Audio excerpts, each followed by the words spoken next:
Good morning.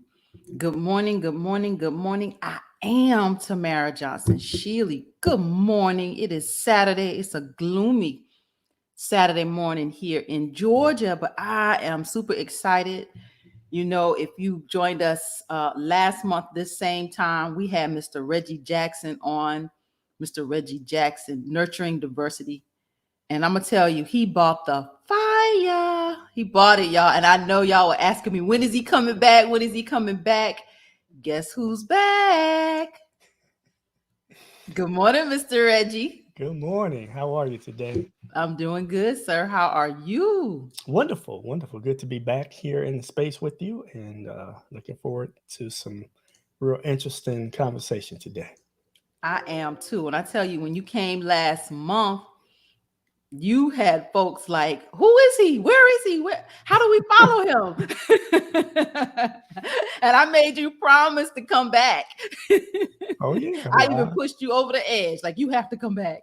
Well, I appreciate the opportunity as always. And, this is what I do for a living. And this is in my blood. It's been in me since the day I was born in a little segregated hospital in Mississippi back in 1965. With that brown skin, right? Mm-hmm. Mm-hmm. I think this brown skin that we have, it is our blessing. I love being Black. I mean, somebody said just the other day I don't know, I was somewhere and they said, being Black is lit. Oh, yeah. No doubt about that. But we pay a price to be Black, brown people in this nation, Black people, descendants of chattel slavery specifically. Mr. Reggie, see, they was waiting on you, Mr. Reggie. Oh, yeah. Oh, yeah. Cool. Thank y'all. I They were appreciate waiting that. on you. So you Appreciate guys that. share this broadcast. We got to get we're gonna keep Mr. Reggie, y'all. I'm just so glad to have him. He's a wealth of knowledge. So welcome back. Where are we going today? Anti-CRT narratives. This critical race theory. Mm-hmm. This is pissing some folks off, to say the least. Oh, yeah. And, I have a very unique perspective on this, as I've been kind of talking to people about this really for the last 4, 5, 6 months. I've been talking to people about this. And I say, listen, it's not about critical race theory. That's what they want you to believe, but these are weapons of mass distraction. They got you looking one way. It's like a pickpocket. I always say it's like a pickpocket. They rubbing up against your shoulder while they grabbing that wallet out of your back pocket. They have you looking at critical race theory, and people buying all of these books about critical race theory and Googling critical race theory, all of this stuff. But they could care less about critical race theory. Because I'm going to tell you, when you think about critical race theory, it's about a 40-year-old idea that came about. And the father of critical race theory is Derek Bell. For those who don't know, the late Professor Derek Bell, he was a law professor that was one of the most brilliant thinkers ever. He was an attorney back during the Civil Rights Movement. He had dozens of major cases directly related to school integration back in the day. That was kind of where he was. It was a space he lived in. And he helped to develop what's known as critical race theory. So I want to read to your audience something that he wrote in a short paper that he wrote called Who's Afraid of Critical Race Theory? And this is what he said. He said, as to what is critical race theory is a body of legal scholarship, majority of whose authors are both existentially people of color and ideologically committed to the struggle against racism, particularly as institutionalized in and by law. Critical race theory scholarship is characterized by frequent use of the first person storytelling, narrative, allegory, interdisciplinary treatment of law, and an unapologetic use of creativity. The work is often disruptive because its commitment to anti-racism goes well beyond civil rights, integration, affirmative action, and other liberal measures. Critical race theorists strive for a specific, more egalitarian world. So literally what critical race theory is a principle taught in law schools, right? And it's gone from just being about law to other spaces. But everybody is under the assumption, because this is what people have tried to convince you, that somehow critical race theory is being taught through K through 12 school. It's not. There is no school district in the country that is specifically teaching a class on critical race theory, because it will be absolutely ridiculous to do. This is master's level or higher type of theories that a third grader cannot understand. So the fact that they're using critical race theory as kind of a tool to convince you that that's what's happening. So one of the people that's kind of the main person that we have in this conversation now is a guy that most people have never heard of. His name is Christopher Rufo, right? And I'm not going to say a whole lot about this dude, but he's like the poster boy, critical race theory attacks, right? So he has come to be the face of the right wingers that want to push this agenda.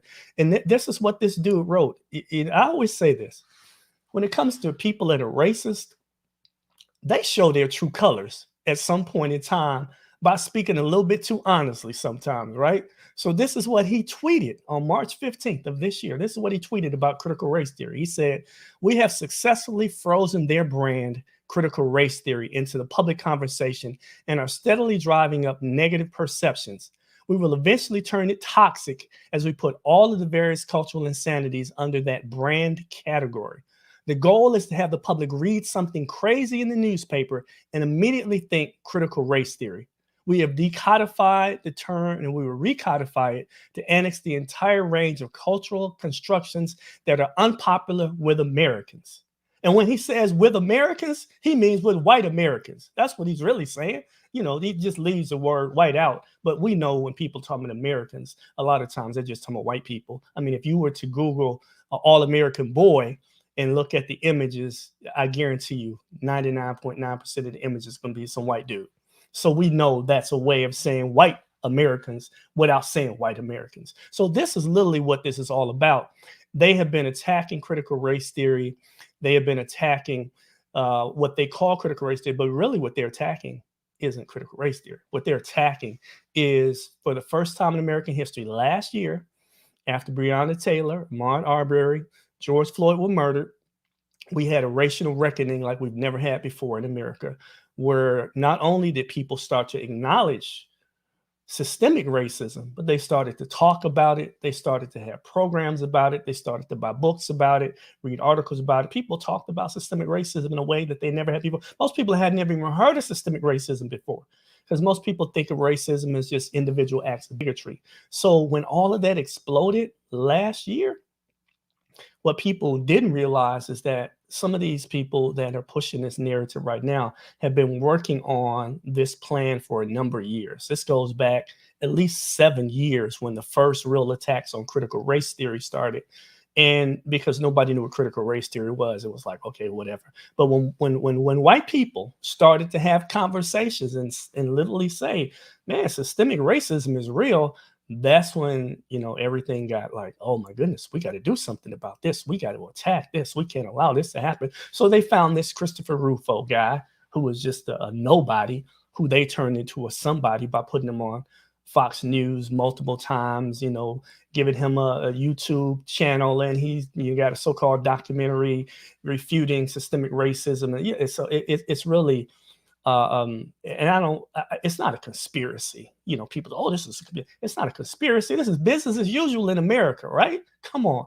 People have been denying racism since the word racism was first used back in the 1800s. This is not something new, but what it is an attempt to distract us from the fact that they're attacking anything related to conversations among white people about systemic racism. People of color, we're going to keep talking about it. We're going to keep talking. So let me tell you something. So I was on, I navigate social media a lot. Mm-hmm. That's where we live. That's where this generation, that's where we interact. And there was a white girl in one of the rooms that I was in on the Clubhouse app. And she said that she wasn't white anymore. And I said, huh? I had to jump in. I'm like, what you mean? I don't know if I could say I'm not black no more. I don't know if I get to make that distinction. Like, I'm not black. That I don't know if I could do that. But so she said she wasn't white anymore. So I said, so what are you? So she says, I looked it up and I don't want to be white anymore. I'm not white. I'm German American. Mm-hmm. No, you are not German American. You are white. You used to be German American when your ancestors first came here. They were German Americans. They weren't even German American. They were just Germans. And then they decided that it was more beneficial to be part of the white collective than to not be part of the white collective. The term Mhm. white was first used in the colonial days. You know, before that, before white people call themselves white, right? The people that call themselves white, before they call themselves white, the most common term you'll find if you go back and you look at any of the primary documents from during the days of the colonialism, right? The first colonies, the British colonies, they referred to themselves as Christians. Those words they use almost every single time. Christians. Christians literally meant what we call white people today. And then they decided that they were going to create, institutional principles that separated the way they treated each other from the way they treated the Africans that they were enslaving and the Native Americans that they were enslaving and stealing land from. So they came up with the, we're kind of white people because they're black, so we must be white, right? So that's where the whole term white comes from. But for a person to say that they're not white, listen, come on. You don't get to define that. America's already defined it for you. Race is not real. Race is not a biological construct. Race is a social construct that has become real in our minds because we've chosen to accept it. Listen, my birth certificate doesn't say black.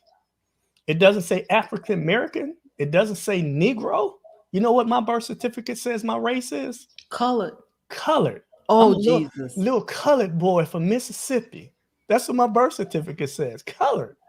I mean, I guess black is the color. So yeah, I must be colored, right? So, this whole idea. Listen, she must be really ashamed of being a white person to say she's not white no more, right? I was just so thrown. I was taken aback. I'm like, I just like, lady, you cannot be white. Like, you cannot be white anymore. Like, that's a choice for you. I don't know. I don't have the choice to not be black. I will always be black in America.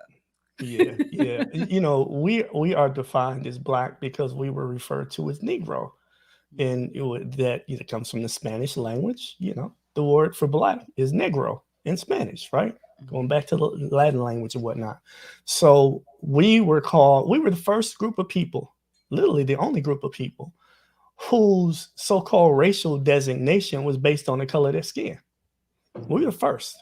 And Mhm. so, the terms that they use to describe us are still around. And, I hate the word Negro.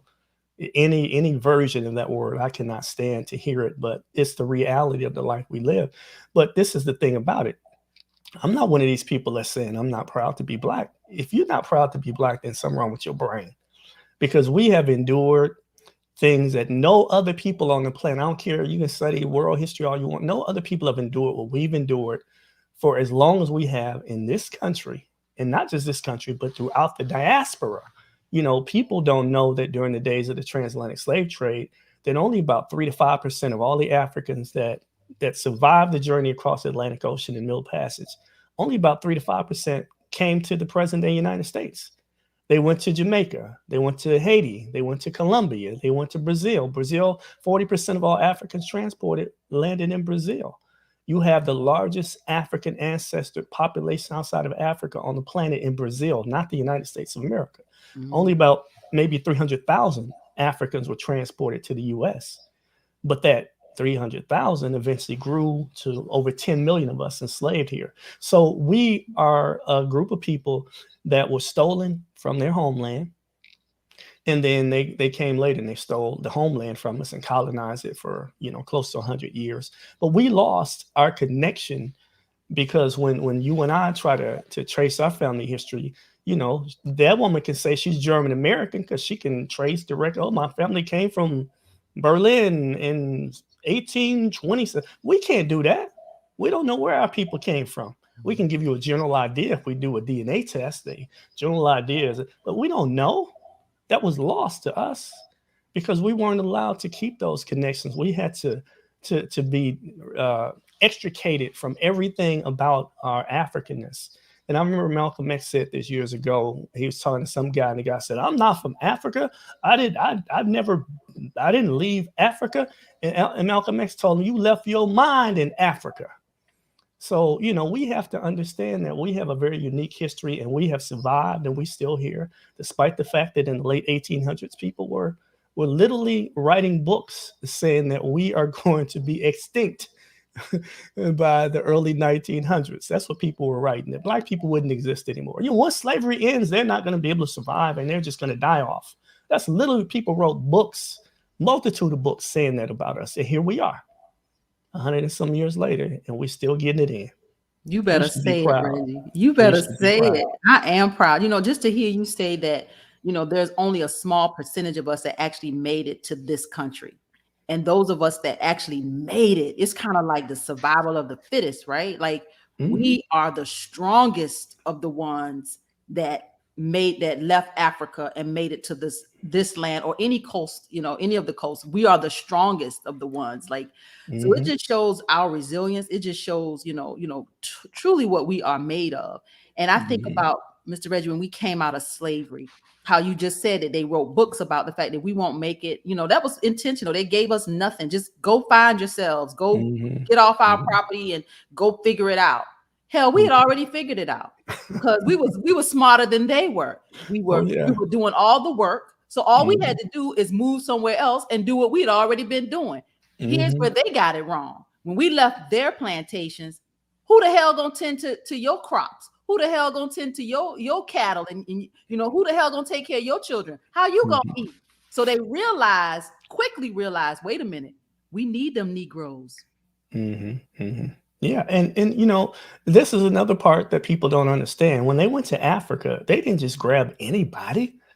They were very specific in terms of who they wanted. They wanted people, if they were going to sell these Africans to people in, say, Jamaica, where the sugar cane plantations were, they wanted people that had experience working with sugar cane.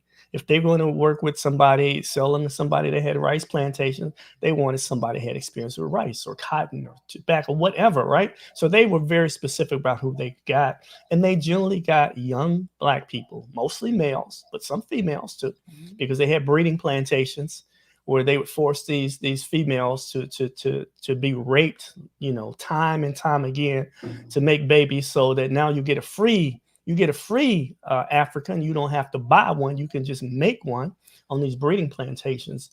But they got the best and the brightest, the youngest, most skilled, most intelligent people, and that's who they wanted. They left the old people in Africa. They wouldn't, if you was over the age of 40, 45, they weren't interested in taking you on one of those ships for the most part. You watch all of these movies about, slavery, and they show these old black people. They weren't taking them old black people on them ships. They wanted young people, teenagers, 14, 15, all the way to like 35, were generally the people that they stole, and they stole people with skills. So when you talk about the fact that when the plantations was bereft of labor and they didn't know how to do the work because they had never done it, well, guess what? They brought over skilled people to begin with. So it Mhm. was all very intentional. And this is the thing about it that I've been saying to people about these ridiculous arguments about critical race theory, is that, listen, you can't hide from this history. Y'all trying to hide from the history of your ancestors. You trying to tell your ancestors that they were okay and they were good people and they never did anything wrong. They kidnapped millions of people and brought them to this country, right? Not only that, but they enslaved black people in this country from 1619 to 1865. And the only reason it ended wasn't because of Lincoln and wanted to, to fight the war to end slavery. Lincoln could care less about ending slavery. He said it himself, that if I could end this war without ending slavery, I would do that in a heartbeat, basically, is what he said. The Mhm. reason that the Civil War was won by the North, and this is something that they don't like to tell you in your history books, is because the Emancipation Proclamation, not only did it supposedly free all the slaves, it didn't. If you read it very carefully, it only freed about 80% of the people that were enslaved. It didn't free anybody in Missouri, Kentucky, Delaware, Maryland, which are those four slaving states that never joined the Confederacy. It didn't free any of them. And it didn't free people in wide swaths of Louisiana and Virginia either. But this is the other part that nobody knows is in the Emancipation Proclamation. It gave black men the right to bear arms, the right to bear arms. So now, guess what? They can join the army, they can join the Navy, and they turned the tide of the war. Because at the time, the South was kicking the Union's rear end. People don't know this because you don't watch too many movies about how the war. No, no, no, no. They were getting their rear ends kicked until 200,000 black men, including my great-grandfather's great-grandfather, who was 53 years old when he joined the Union Army. When they turned the tide and they let the black men fight, that turned the tide of the war. We literally are the reason that the Union won the war. Don't watch all of these silly movies where they never show any black soldiers or they show a handful. Listen, the reality is Lincoln knew he needed black people in the Army and Navy to win the war. And when he allowed that to happen, that's what changed the tide of the war. And even it got so bad that the Confederates was like, oh my goodness, they let black people join their army. Maybe we need to do the same. And black people's like, are you crazy? We ain't joining no Confederate army, even though people have written books and said, yeah, the black people are part of the Confederate army. No, they weren't.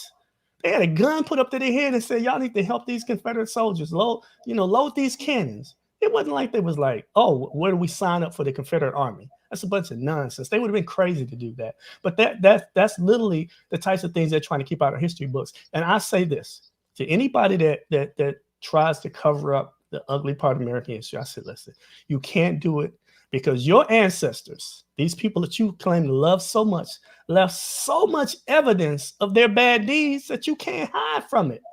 They weren't ashamed of being racist. They weren't ashamed of any of the stuff that they were doing, lynching black people with a crowd of 25,000 people. They're bringing the whole town, their kids, grandkids, great-grandkids to watch you torture somebody to death and then set their bodies on fire. They weren't ashamed of that. So when people are sitting in these silly school board meetings and say, oh my goodness, if we teach about this part of American history, it's going to make white children feel guilty. That's a bunch of baloney. Were white children feeling guilty when they were yelling at those non-black kids that integrated Central High School in Arkansas, when they were throwing rocks and bottles at Dr. King and the black kids in Birmingham? Were they guilty or ashamed then?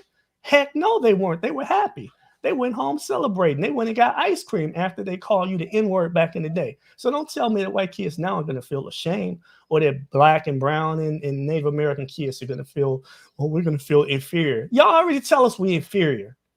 We don't need y'all to teach some stuff in history class for us to feel that way.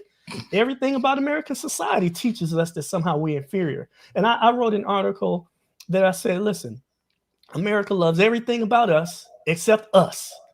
They love the way we sing, the way we dance, the way we play basketball, football, whatever. You choose anything that they've allowed us to get access to. And they'll be in that stadium in Alabama, telling them go Tide and yelling for them black players running up and down the field. But they don't want that black dude to be dating their daughter unless he gonna make it to the NFL. Then they can invite him over to meet their daughter. Then he gonna be in the NFL one day. So listen, America loves everything about people of color except people of color.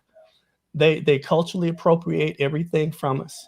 And I was watching something the other day, and I mean, maybe I should be ashamed of myself for saying this, but I was watching some old movie from back in the 50s with my wife, and it had some white people dancing, and I was like, I told my wife, I said, what would they do if we wasn't here? What kind of music would they be listening to? Like, what music would they be listening to if we weren't here, right? Rock and roll would have never existed if it wasn't for us. Jazz, blues, hip hop. What would they be? Would they still be listening to like Mozart? I mean, what would they be listening to? I mean, we have provided a lot of stuff to this country that people take for granted. And it's a shame that we don't take more pride in that. But getting back to CRT stuff, listen, I want to read you in your audience something, because I think this is incredibly important. Donald Trump wrote an executive order in September of 2020, shortly before he left office. And the executive order was called Combating Race and Sex Stereotyping. Right. And this is a little bit of what he said. He's talking about, this new ideology, which is basically criticizing America as a racist country. He said this ideology is rooted in the pernicious and false belief that America is an irredeemably racist and sexist country, that some people simply on account of their race or sex are oppressors, and that racial and sexual identities are more important than our common status as human beings and Americans. This destructive ideology is grounded in misrepresentations of our country's history and its role in the world. Unfortunately, this malign ideology is now migrating from the fringe of American society and threatens to infect core institutions of our country. So basically, what he's saying is truth telling, telling the truth about American history is bad. That is infecting our institutions. Truth telling, which he calls bad, and so what ends up happening is this executive order was copied word for word by state after state, introducing these bills to prevent this type of training for teachers and for students. So I did some research on it. I wrote an article this past July about it.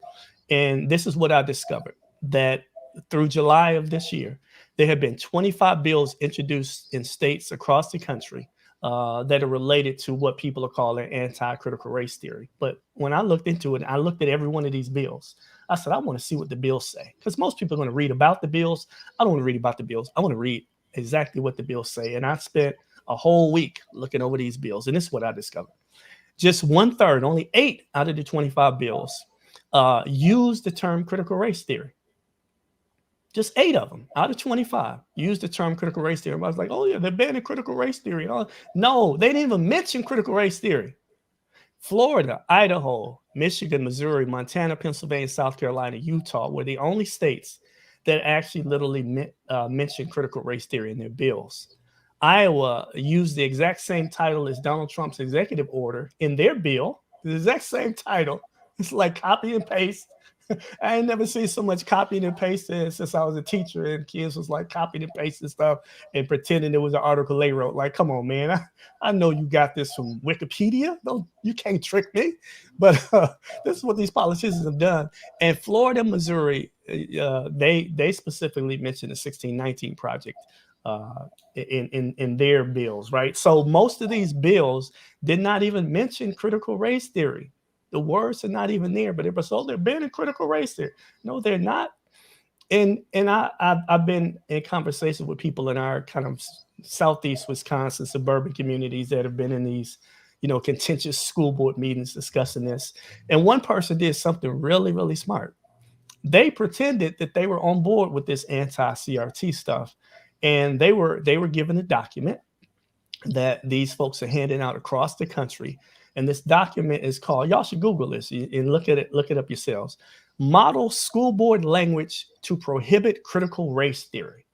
That's the title of the document. It's some right-wing group that created this document, right? And what they say in this document, they say the purpose of this policy or resolution is to prohibit the teaching and promotion of critical race theory, divisive concepts, and other forms of government sanctioned or facilitated racism in our school district, and to uphold the foundational American principle that all people are created equal and endowed by their creator with unalienable rights to life, liberty, and the pursuit of happiness. They must have missed the classes on slavery back in the day when we didn't have life, liberty, or happiness. They must have missed that part of history class. But that's literally that's how they begin this document, right? And so they go on and they talk about a lot of different stuff. But these are things that they say, these are all part of critical race theory and divisive concepts. All of these things are things that need to be banned in our schools, right? Everybody is thinking they're banning critical race theory. But listen, and this is a very short list. You got to read the whole document to see the full list. But I'm going to read you some of the things that they said are dangerous for our children to learn in school and should be prohibited for not only the students learning, but the teachers. I'm going to give you a list. Critical race theory, social emotional learning, diversity, equity, inclusion, culturally responsive teaching, anti-racism, anti-bias training, conscious and unconscious bias training, cultural appropriation, misappropriation, cultural awareness, cultural competence, culturally responsive practices, diversity training, educational justice, equity, implicit, explicit bias, inclusivity education, intersectionality, microaggressions, multiculturalism, oppressor versus oppressed, racial healing, racial justice, racial prejudice, racial sensitivity training, restorative justice, restorative practices, social justice. Dun, dun, dun, dun, that's terrible, right? Structural racism, systemic racism, unconscious bias, white privilege. It's dangerous. White supremacy, the teaching white supremacy is dangerous. And one of the last things on the list was woke.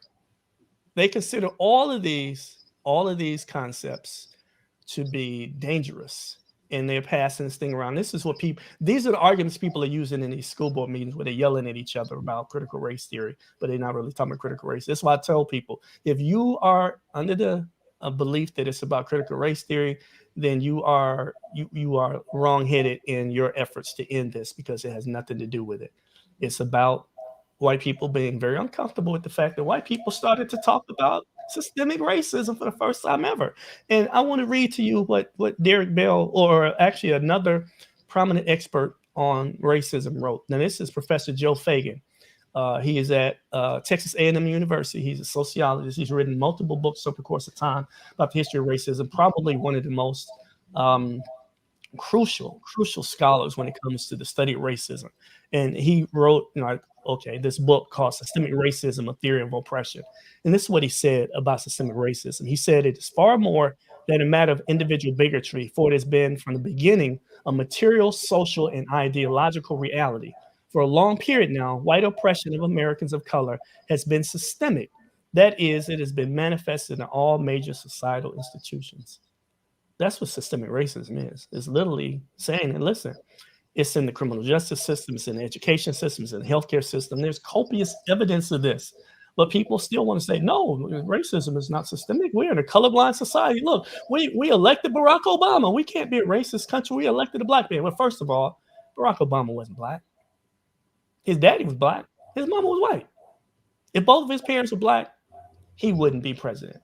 Kamala Harris, listen, I love Kamala Harris. But listen, if both of her parents were black, she wouldn't be vice president.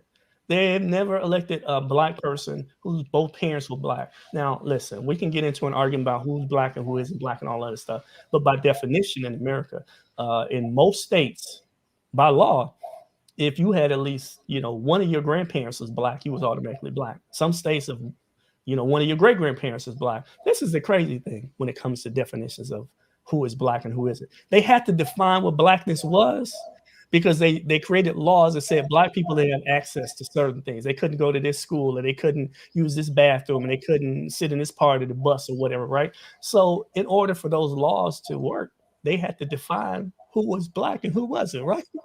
So I've looked at these laws, right? And it's funny because you can literally be black in one state and then cross the state line and not be black in the next state.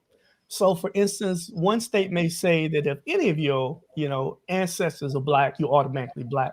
But then the state next door to that one said if one of your great grandparents was black, then you're black, right? So you could literally be black in one state and white in another state.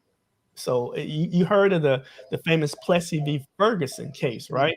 The case that cemented, segregation. The guy, people don't know that Homer Plessy was only 1/8 black. Mm-hmm. 1/8. Mm-hmm. 1/8 black. So he could have passed as a white man, but he chose to say, no, I'm black. And so, right. So he challenged this. And it just shows you how idiotic this is, where like you can be black as defined by one state's laws, but in another state, you're not black. I mean, it's just ridiculous the way we do this. But ultimately, this is what we're dealing with. We're dealing with a bunch of white people that are confused about critical race theory, and they buying books of the yin yang, and they listen to podcasts and webinars. Oh, I'm going to learn what this critical race theory is because it's terrible. They're going to teach this to my children. My children, no, they're not teaching critical race theory. The people that are fighting against it don't even know what. They ain't never opened up a book on critical race theory. They couldn't name 5 critical race theory scholars, right?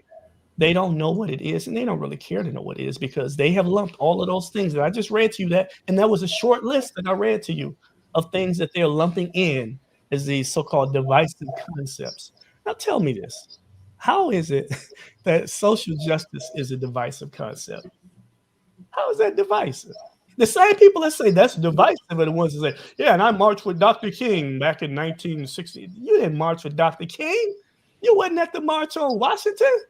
If everybody that claimed they was at the March on Washington was really at the March on Washington, been like 4 million people at the March on Washington instead of 250,000 people. Everybody, oh yeah, I was a big supporter of Dr. King. No, Dr. King was one of the most hated people in America. back when he was doing what he was doing. A lot of black people didn't like Dr. King, even though they claimed they, oh, yeah, I love Dr. King. No, you didn't. Those people in Birmingham tried to kick Martin Luther King out of town when he came there in 1963. They were like, "You, oh my goodness, you're using our children. You're putting our children in danger. You need to leave, Dr. King." But he's like, "No, I'm going to stay."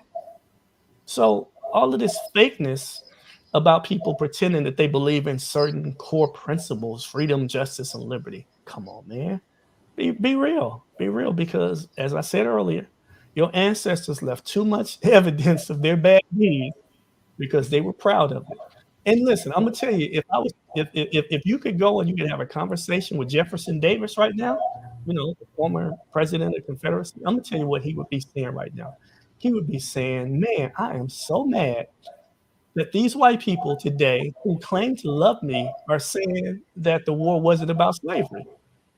I'm mad." He would say, "I'm mad that they're trying to say that we weren't racist, because we were clearly racist. Of course we were racist. That was the whole foundation of our society, was being racist and enslaving black people, because that was the only way we knew how to make money, was to enslave black people, make them do all the work while we sat drinking mint juleps on the front porch, right?" So Mhm. these people that they claim to be their heroes would be ashamed that they're besmirching their reputations by lying about them, because ultimately they left way too much evidence behind. And I tell people, all you gotta do is pick up a couple books. You don't even need to read more than a couple books to learn the truth about what these people said and did. Um, and the reality is, people are uncomfortable with that. It's a shame. They're really uncomfortable. White people are saying, like you said earlier, you making our children feel bad. Well, Hmm. hell, we've been feeling bad for 400 years. Hmm. Yep. And this is the other part that's ironic about them saying, "You're making our children feel bad." Well, how do you think these little children of color are feeling sitting in these classes where first of all, you haven't been teaching this history to begin with? Mhm. So let's get that real. You haven't been teaching this history. I don't care what anybody says. I was a teacher for 8 years, and I know that they barely saying anything about slavery in the history textbooks that we use in the schools here in Wisconsin. Barely mentioning it. We have a law in Wisconsin that's been on the books since 1989, a law that requires every school in the state of Wisconsin to teach the history of all of the federally recognized Indian tribes in the state of Wisconsin. It's been state law since 1989. You know how many schools are teaching it? Not very many. It's a law. You're required to teach it, but they're not teaching it. I know they weren't teaching it in any of the schools in Milwaukee Public Schools, and we're the biggest school district in the state. I know they weren't teaching it in Dane County, which is where the capital, Madison, is. I know they're not teaching it in that school district. You will find a handful of teachers around the state that actually know a little bit enough about Native American history. They teach it. But this is why I always say, listen, we can talk about laws and changing laws. Laws don't fix stuff. People ignore laws all the time. I mean, if laws were so powerful, then we wouldn't be dealing with a lot of the stuff we're dealing with right now that's against the law. Discrimination in housing, discrimination in employment. If the laws were so great, then people would stop doing stuff. But laws, come on, people don't pay attention to these laws. And like I said, if it's a law in Wisconsin that you have to teach this history, and it's been on the book since 1989, and a majority of teachers in Wisconsin have never even heard of this law and don't even know about it, what good is a law? It's useless for the most part. I'm like I said, I'm very active on social media, and I always see all kinds of stuff. And I saw the other day, it was an older white man who you would think would, he big older white man, and he was talking about making white people uncomfortable. And he was saying, it's about time. It's about time that white people become uncomfortable. And I was like, wow, this is coming Mhm. out of a man's mouth who looks like this. That Wow. goes back to that what you just said about the all American, who that Mhm. is. He Mhm. would be like the American, the American man, white man. And you would think that he wouldn't be saying that, but he's like, it's time for white people to be uncomfortable. This is Mhm. the truth. This is not, Mhm. it's not sugar coated. Like you said, they left too much of a paper trail. There's too much Mhm. evidence of what has happened and what the real history of this country is. And black people, we've been saying it, since day one. We've Mhm. been we've been Mhm. saying this and being ignored. I'm just glad we're here. I don't know where critical race theory is going to go in the big scheme of things, but I think here's what I do believe. I believe now that a lot of white people are curious. I think that because this is something that they weren't told, I think what we're seeing now is more white people say, well, what is it? What is it that I don't know? And that Hmm. I think the curiosity is for some of them is driving them to come to face this head on. And that part I'm encouraged. Yeah, I Encouraged am about. too. I am too. What I've said to people around the state of Wisconsin, I've traveled around the state to every part of the state. And those who don't know anything about Wisconsin, people don't know where Milwaukee is. They can't even find it on a map. We're about 90 miles north of Chicago, right on Lake Michigan. Most black people in the state live in the city of Milwaukee. Like 61% of black people in the whole state live in the city of Milwaukee. Like there is Wow. no other city in any other state where that larger percentage of the blacks in the entire state live in one city. Very We stand out, concentrated. right? Just Concentrated. yes. And so when you go to places in the northern part of the state, the western part of the state, you don't see no black people for the most part, right? But I've been to those places. I've been out to the western part of Wisconsin, northern part of Wisconsin, and I've talked to white people, mostly white audiences, but the sprinkling of people of color come out to hear me talk and do presentations and workshops. And what I've found is that there are a lot of white people that are very interested, very curious in these things, and Hmm. they want to learn about these things because they know they've been lied to. They tired of being lied to. But this is the challenge, though. What we're seeing, and I wrote an article a couple weeks ago, last week, in fact. I wrote an article, and I said your discomfort with talking about racism is making me feel very uncomfortable. I'm really getting to the point. I'm tired of people saying that they're discomforted by this.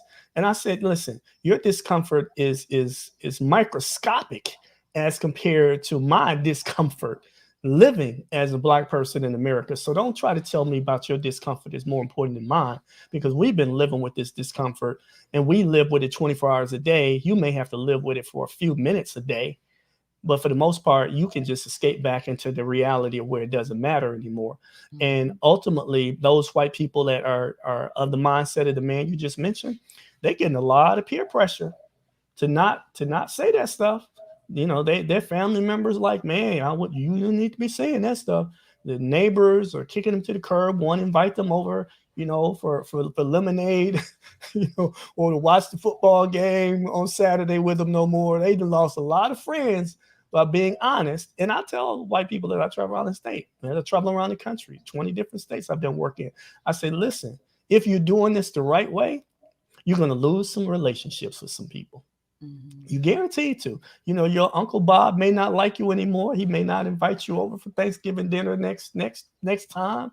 Some of your neighbors who used to be your golf buddies or your bowling buddies or whatever, they're not going to invite you to come and hang out with them. Their children are not going to be allowed to play with your children anymore. You're going to lose some relationships. Family relationships are going to disappear. And I know people that this happened to, if you're doing it the right way. But when push comes to shove, I think what's happening is a lot of those people are like, mm, are these relationships more important to me than social justice?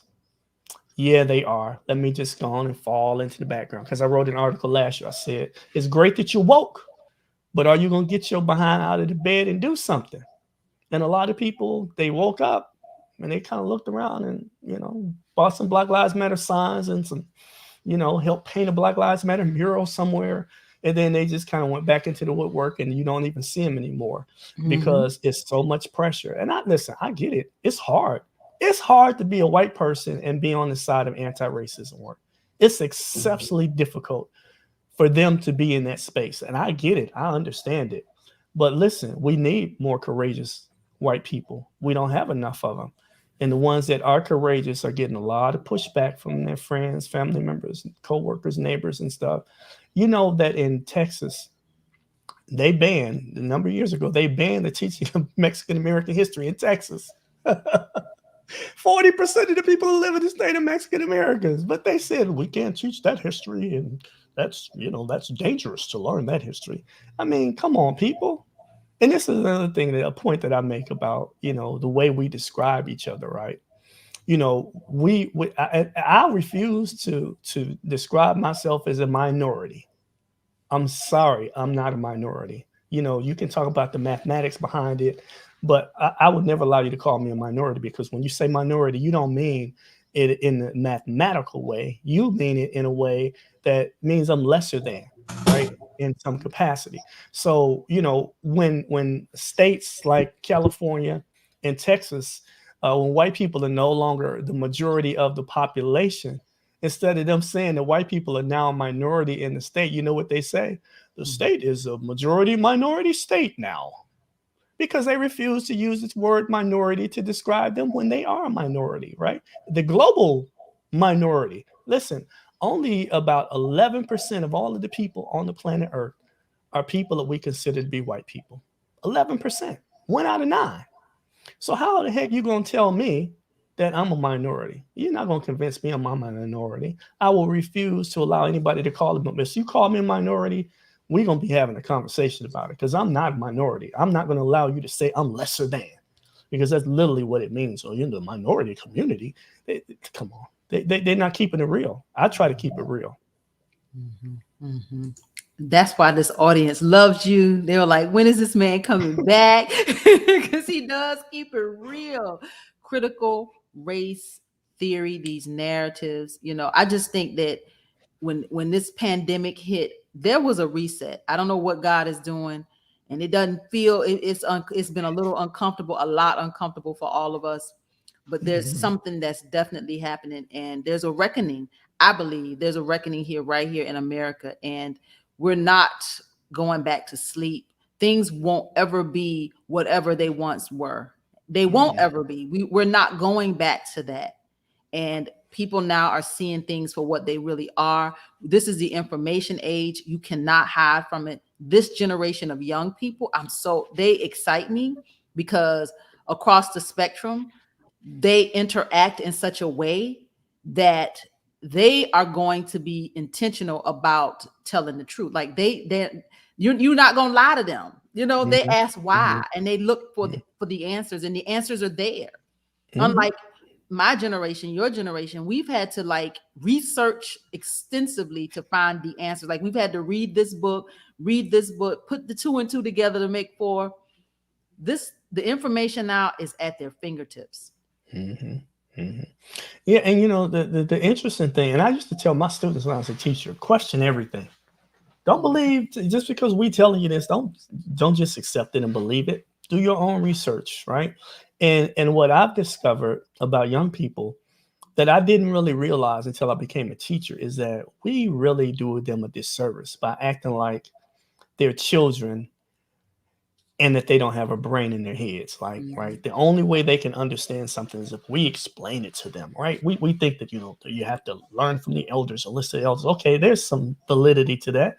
But listen, these kids have access to information that we never had access to. Listen, when we used to have to write a book report back in the day, what do we have to do? We have to go to the library, use a card catalog, pull Oh out an gosh. encyclopedia. Kids Yes. now like, what's an encyclopedia? They ain't never even seen the encyclopedia. They're like, what's that? Is that like Wikipedia? Like, no, dude. So they have access, like you said, to stuff instantaneously. And they Mhm. know so much more than we ever knew because stuff was hidden from us, right? You know, even the elders in our community used to hide the ugly stuff from us. They wouldn't, you know, back in the day, when bad stuff happened and somebody in the family, they didn't really tell you about it. They wasn't gonna tell you that, yeah, man, back in the day they lynched your grandfather. They wasn't gonna tell you those stories because it was too Mm-mm. horrible to even keep that Repeat. story a part of your family's history, right? Yep. But Yep. nowadays, listen, the kids, they know stuff. And listen, when I was giving tours at the former home of America's Black Holocaust Museum in Milwaukee, founded by lynching survivor James Cameron, one of the exhibits that I helped put together was this extensive exhibit on the history of lynching by using lynching photographs and making them really big, not these little teeny weeny little versions, make them really big so you can see the details, right?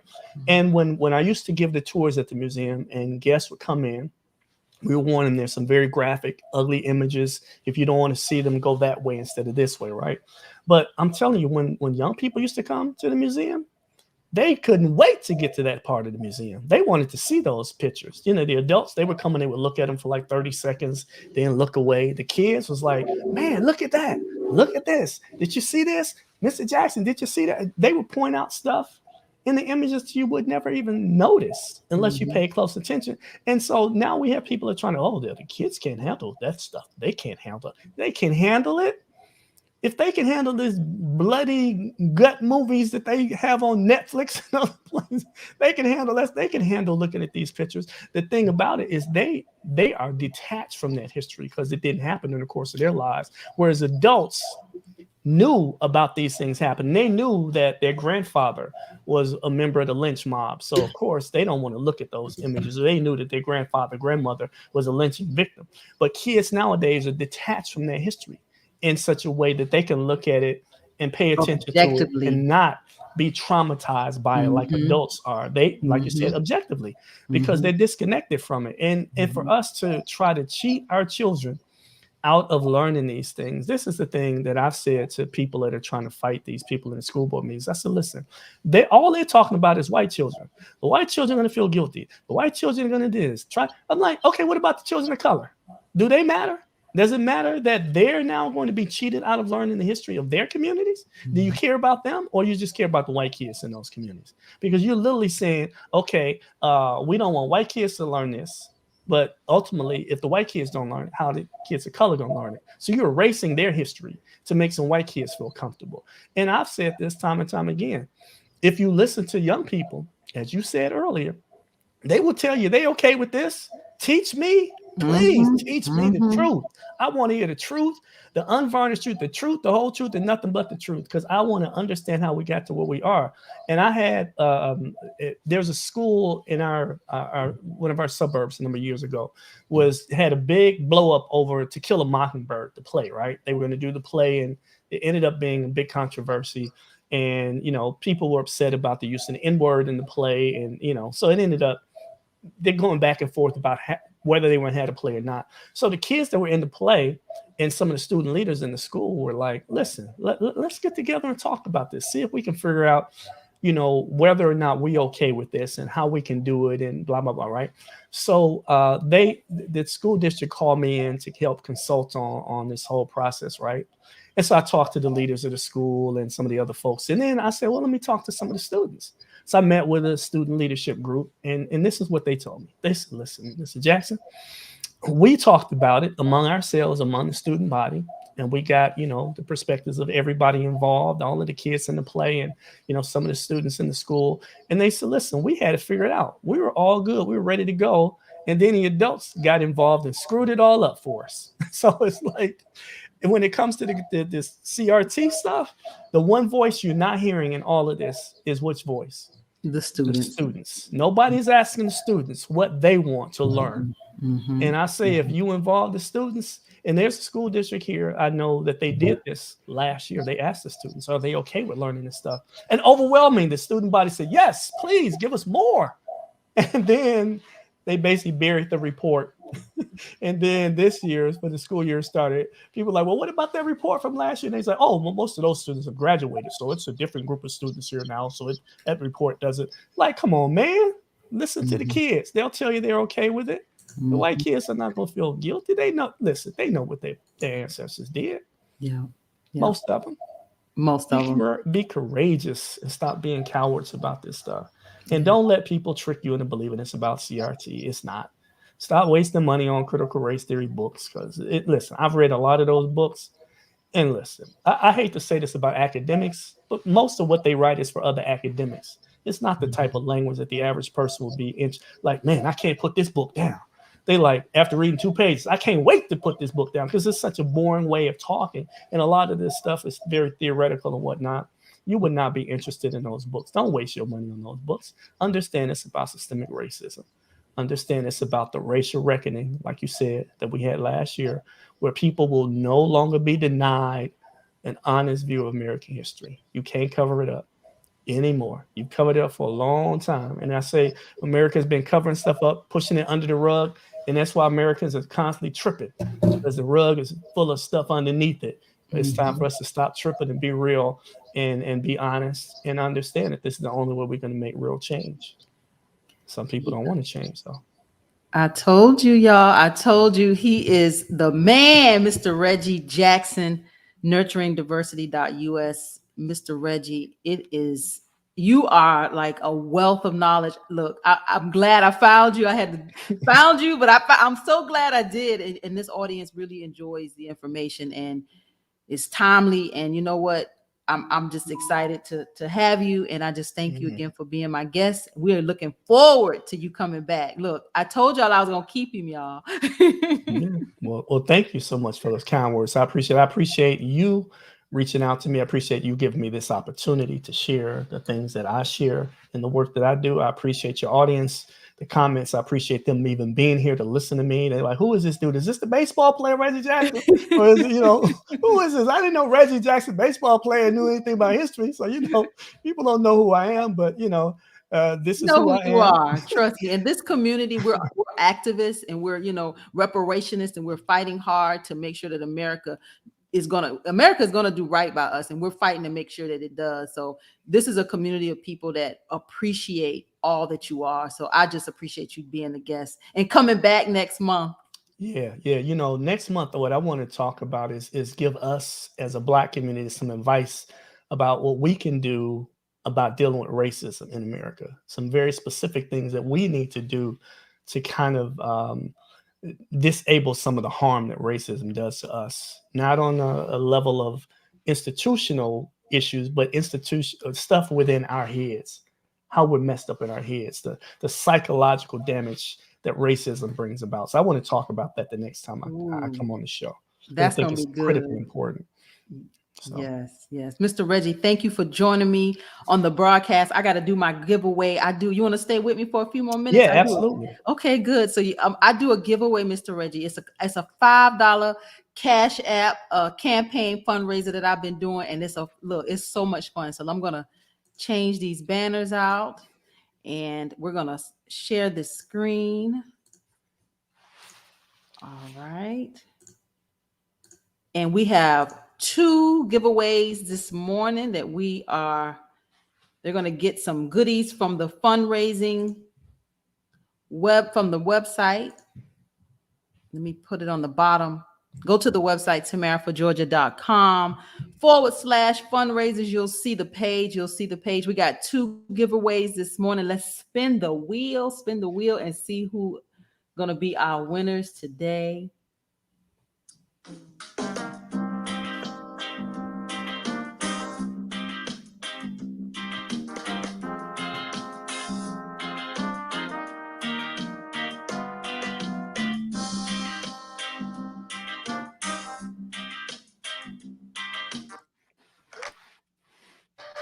Woohoo! Laura.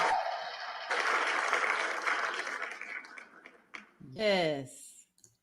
Miss Laura B., you are our first winner this morning. You will be receiving some nice goodies from the tamaraforgeorgia.com/fundraisers website. You're going to receive something in the mail. I'm going to reach out to you, Laura B. Thank you for being our first winner this morning.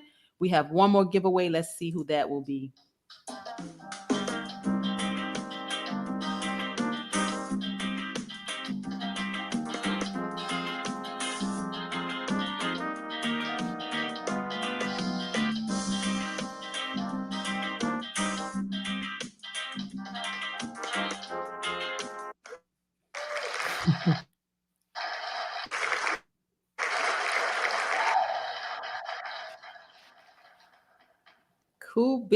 Cool beans. Laura S. 2 Lauras this morning. 2 Lauras, both my Lauras, both of you. I will be reaching out to you. You got some goodies coming. Thank you for contributing to this campaign. Thank you for seeing the vision. Mr. Reggie, thank you for being my guest. It is always a pleasure to have you. But before we head out, I got to do my spill. Every week we give voice to issues, activists, and activism. I ask that you go to the website, please, and support this broadcast. This is independent media. This is how we get our message out, because traditional media will never do it. This is how we do it. Go to the website, tamarashealey.com, and make a donation. Of course, I work a lot alongside churches fighting for reparations. Go to the website, reparationssunday.com. If you are a descendant of chattel slavery right here in Georgia, This legislative session is fast approaching. HB541.net. This is our bill here in Georgia to address those of us who are descendants of chattel slavery right here, HB541. Go to the website, participate. We got to make sure this bill is passed in the Georgia legislature in 2022. You know, every Monday, Tuesday, Wednesday, Thursday, 5 p.m. Eastern, right on YouTube and here on Facebook, I do Keeping Up with Congress, where we track the bills that are introduced in the U.S. Congress, the House, and in the Senate. In order for us to get reparations, y'all, it's going to take negotiations. We got to know the players. We got to know this game. So Keeping Up with Congress, Monday through Thursday at 5 p.m. And on Clubhouse on Tuesdays, hashtag White Women for Reparations, White Women for Reparations, Tuesday, 7 p.m. We are listening to They Were Her Property. They Were Her Property, White Women for Reparations. Let's help them to see their way. We just listening, y'all. And on Wednesdays, Reparations Sunday on the Clubhouse app, Wednesday, 7 p.m. we have conversations, those of you in the activist community. And on Thursdays on Clubhouse, Hard Conversations, White Women, Black Women, Let's Talk. We get to the root of it. We take what we learned and listen to on that Tuesday, and then we come back into the room on Thursday and we go there. And I am Tamara Johnson Shealey. I am your candidate for the United States Senate. I don't care where you are in these United States. I will be your United States Senator. Please go to the website, donate, be a part of it, y'all. This race is fast approaching, May 24th, 2022. And Mr. Reggie, again, thank you for being my guest on the broadcast. Look forward to having you back next month. Thank you, Tamara. I appreciate the opportunity as always. Yes, sir. See you next month. See you next month. Thank you. Thank you for tuning in to Tamara for Georgia, where we give voice to issues, activists, and activism. I am Tamara Johnson Shealey, your candidate for the United States Senate. I'm a progressive Democrat that believes that reparations will make America great. It is time that we bridge the divide in this country. Please go to my website. That's www.tamaraforgeorgia.com. Please join me every Saturday, 11 a.m. Eastern Standard Time, right here for Tamara for Georgia.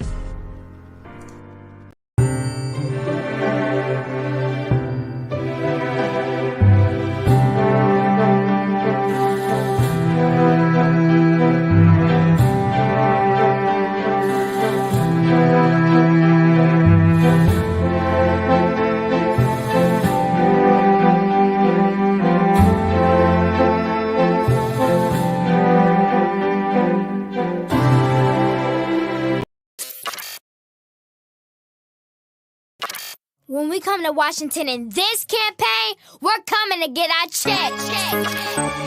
Young prodigies. Get out. Free. Reparations, Martin said we coming for our check. Reparations, say it loud, 1, 2, mic check. Green, cash rules everything around me. Dream. My legacy, you can't stop me. Coming for our 40 acres, ain't y'all 40 in our paper. Kicking the door, coming for our 40 acres and more. Our 6.4 trillion. Miss said no, we fought the Civil War. We came from the poor. Start from the bottom, we still on the floor. We pray to the Lord. Amen. Picking the cotton, our fingers are sore. Straight after underground, escaping from slavery. The only cemeteries that we had were the trees. Watching our bodies while they glue in the breeze. Thinking to the north side to get free. That way came from slavery. Where's all the man wants to stay on me? Put her head on the door, but the world won't ski. Stick to the north side to get free. Reparations, Martin said we coming for our check. Reparations, say it loud, 1, 2, mic check. Green, cash rules everything around me. Dream. My legacy, you can't stop me. Coming for our 40 acres, ain't y'all 40 in our paper. We taking them back. Putting Pettis Bridge on the map. Police came with the strap. That son niggas buddy, no cap. Stop capping. Speaking of cap, Kaepernick taking knees at the flag. Where my justice at? We built this nation, better give me them racks. All fat, just imagine a little bit of gasoline. 4 girls got bombed back in 63. 400 years, yeah, we still ain't free. Our rise, we rise, take a knee. Kaepernick. Reparations, Martin said we coming for our check. Reparations, say it loud, 1, 2, mic check. Green, cash rules everything around me. Dream. My legacy, you can't stop me. Coming for our 40 acres, ain't y'all 40 in our paper. We stuck in the trap with no shoes, tryna pull up bootstraps. Increasing the gap. Wealth got bigger, so we had to adapt. Discriminated cause we black. I know it worth more than I know it's a fact. They tryna feel scraps. Strike me on board so we can't come back. 30 years ago on April 19, you said and try Remy chemical read. If it happened to them, think it happened to me. It's criminals I read it 5 to a free.